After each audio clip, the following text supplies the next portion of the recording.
जय हिंद स्टूडेंट्स, स्वागत है आपका आपकी अपनी क्लास। तो PSIR political science and international relations हम लोग पढ़ रहे हैं। पिछली क्लास में अब हम पढ़ने वाले हैं भाग 2। तो उससे पहले भाग 1 का रिवीजन कर लेते हैं ताकि भाग 1 जो है वो आपको अच्छे से याद हो जाए। भाग 1 में क्या था, तो हमने देखा था कि भाग 1 जो है वो उसमें राज्य और संघ का मतलब संघ और उनके राज्य क्षेत्र का वर्णन किया गया है, जिसमें हमको पता है कि 1 से 4 तक अनुच्छेद थे और नंबर 1 अनुच्छेद में क्या बोल रहे थे, इंडिया जो कि भारत है वह राज्यों का संघ है। दूसरा क्या कह सकते हैं, तो दूसरा में हमने भाग 1 का नंबर 2 अनुच्छेद क्या था कि संसद जो है वो किसी भी बाहरी या मतलब विदेशी राज्य या देश को भारत में मिला सकती है बिना राष्ट्रपति की अनुमति के। ठीक है, जिसमें एक एग्जाम्पल देखा था हमने सिक्किम। उसके बाद में हमारा तीसरा जो अनुच्छेद है वो ये अनुच्छेद नंबर 3 ये क्या कहता है, अनुच्छेद नंबर 3 ये कहता है कि संसद किसी भी वर्तमान राज्य में के नाम, क्षेत्र या सीमा में परिवर्तन कर सकती है बिना राष्ट्रपति की अनुमति के, यानी राष्ट्रपति इसमें कोई भी हस्तक्षेप नहीं कर सकता। भाग 4 ये कहता है कि जब अनुच्छेद मतलब भाग 1 का अनुच्छेद 4 ये कहता है कि जब अनुच्छेद 2 और 3 मतलब कि जब संसद द्वारा भारत के बाहरी किसी विदेशी राज्य या देश को भारत में मिलाया जाएगा या वर्तमान राज्य में के सीमा, क्षेत्र या नाम में परिवर्तन किया जाएगा तो इसमें राष्ट्रपति की अनुमति नहीं होगी, यानी अनुच्छेद नंबर 360 से बाहर रखा जाएगा। ठीक है, तो यहाँ तक हमने पढ़ा था। तो ये 4 अनुच्छेद हमने पढ़ लिए थे। देसी राष्ट्रों का भारत में विलय कैसे हुआ ये भी हमने पढ़ लिया था। लास्ट में 3 रियासतें बची थी, जूनागढ़, हैदराबाद और 26 और आपका जम्मू कश्मीर। ठीक है, तो हैदराबाद को कैसे मिलाया, ऑपरेशन पोलो के तहत हैदराबाद को, जनमत संग्रह के दौरान जूनागढ़, और हमारे जो ऑपरेशन चलाया गया था इंडो पाक 1947-48 के अंदर नौशेरा का शेर कहे जाने वाले हमारे जो ब्रिगेडियर उस्मानी थे उनके नेतृत्व में भारतीय सेना ने नौशेरा के अंदर पाकिस्तानी लश्करों को रोका था। ठीक है, जिसके बाद पाकिस्तान भारत का कश्मीर राज्य का जो मतलब आधा भाग 30% भाग है वो POK में तब्दील हो गया था और आधा भाग जो है वो इंडिया की तब्दील हो गया था, जम्मू कश्मीर हमारा, जिसमें जम्मू कश्मीर हमारा पक्ष में आ गया है। ठीक है, तो यहाँ तक हमने पढ़ लिया है। अब हम बढ़ेंगे भाग 2। भाग 2 में क्या है, तो भाग 2 में चर्चा की गई है नागरिकता की।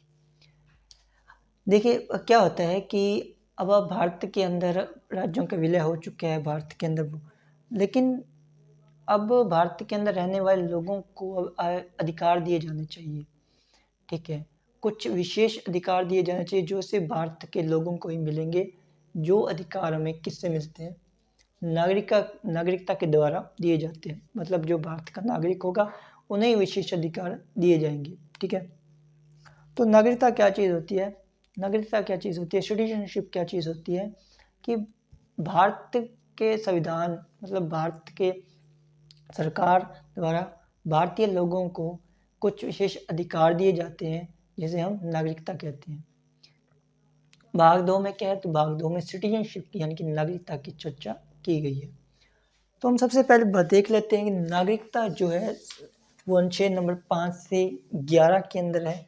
ठीक है, ये मैं आपको समझा देता हूँ। अब देखो, अब देखते हैं हम अनुच्छेद 5 से 11 तक कि 5 में क्या है, 6 में क्या है, 7 और 8, 9, 10, 11 में क्या क्या है। देखिए आर्टिकल नंबर 5 क्या कहता है, आर्टिकल नंबर 5 में सीधा सीधा ये कहा गया है कि भारत के संविधान लागू होने के समय, यानी कि मैं ये यूँ कहूँ कि भारत का आज़ाद होने के समय जो लोग भारत के अंदर थे, जो लोग क्या थे भारत के अंदर, आज़ादी के समय जो लोग भारत में के अंदर थे या संविधान लागू होने के समय जो लोग भारत के अंदर थे उन लोगों को नागरिकता दी जाएगी। कहने का मतलब है इसमें प्रारंभ से नागरिकता की चर्चा की गई है। भाग 5 में क्या है? भाग 5 में प्रारंभ से नागरिकता की चर्चा की गई है। तो प्रारंभ से नागरिकता की चर्चा किस में है? भाग नंबर 5 में।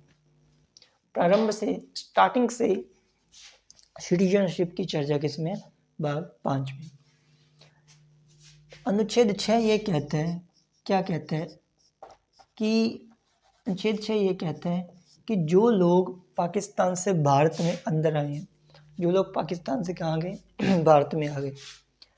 पाकिस्तान से कहाँ आए? भारत आए, इंडिया आए।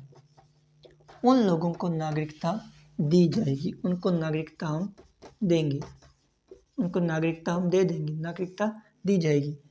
लेकिन कंडीशन ये कहती है कि आपको इस तारीख तक, यानी 19 जुलाई 1948 तक, इस तारीख तक जो है वो भारत में आना होगा। अगर आप इस तारीख तक भारत में आ जाते हैं तो बिना किसी भी एक्स्ट्रा, ठीक है, आपसे कोई सवाल जवाब नहीं, कोई रजिस्ट्रेशन वगैरह नहीं करवाया, कोई फॉर्मेलिटी नहीं करवाई जाएगी, आपको सीधे सीधे भारत की नागरिकता दी जाएगी। अगर आप इस तारीख से पहले आते हैं या इस तारीख को आते हैं तब भी आपको नागरिकता दी जाएगी। लेकिन 19 जुलाई से पहले आपको नागरिकता आना पड़ेगा, आइए और यहाँ की नागरिकता ले लीजिए।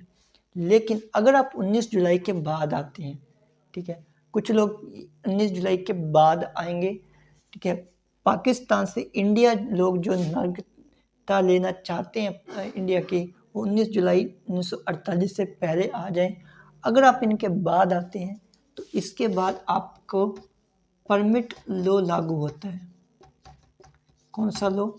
परमिट लॉ लागू हो जाएगा। क्या कहता है ये लॉ? ये लॉ ये कहता है कि अगर आप इस तारीख के बाद आते हैं ना तो फिर आपको यहाँ पंजीकरण करवाना पड़ेगा। उसके बाद सरकार 6 महीने वेट करेगी, 6 महीने बाद में देखा जाएगा कि आपको नागरिकता दी जानी चाहिए या नहीं। ठीक है, तो ये अनुच्छेद नंबर 6 कहता है। अनुच्छेद 7 क्या बोल रहा है? अनुच्छेद 7 ये कहता है कि देखिए, जो लोग पाकिस्तान से इंडिया आए हैं, ठीक है, कुछ लोग क्या पाकिस्तान से इंडिया आए हैं, अब इंडिया से भी कुछ लोग पाकिस्तान गए होंगे, तो ये कहता है कि जो लोग आज़ादी से पहले फ्रीडम से पहले, आज़ादी से पहले, ठीक है, आज़ादी से क्या पहले, कब? 1 मई 1947 से पहले, 1 मई 1947 से पहले जो लोग इंडिया से कहाँ चले गए थे, इसको यहाँ लिख देता हूँ।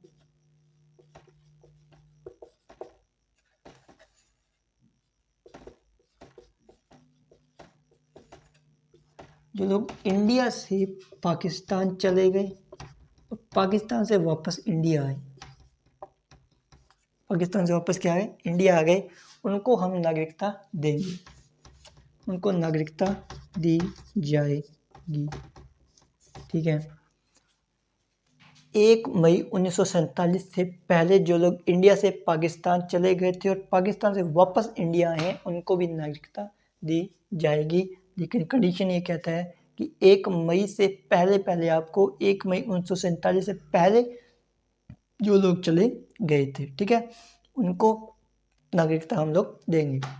तो 5 में क्या है? 5 में है जो संविधान लागू होने से या आज़ादी के समय से जो लोग भारत में थे उनको नागरिकता दी जाएगी, मतलब प्रारंभ से नागरिकता की चर्चा। अनुच्छेद 6 में क्या कहता है कि पाकिस्तान से जो लोग इंडिया आए हैं उनको नागरिकता दे देंगे, लेकिन 19 जुलाई 1948 से पहले आना होगा, उसके बाद में आएंगे तो परमिट लॉ लागू हो जाएगा।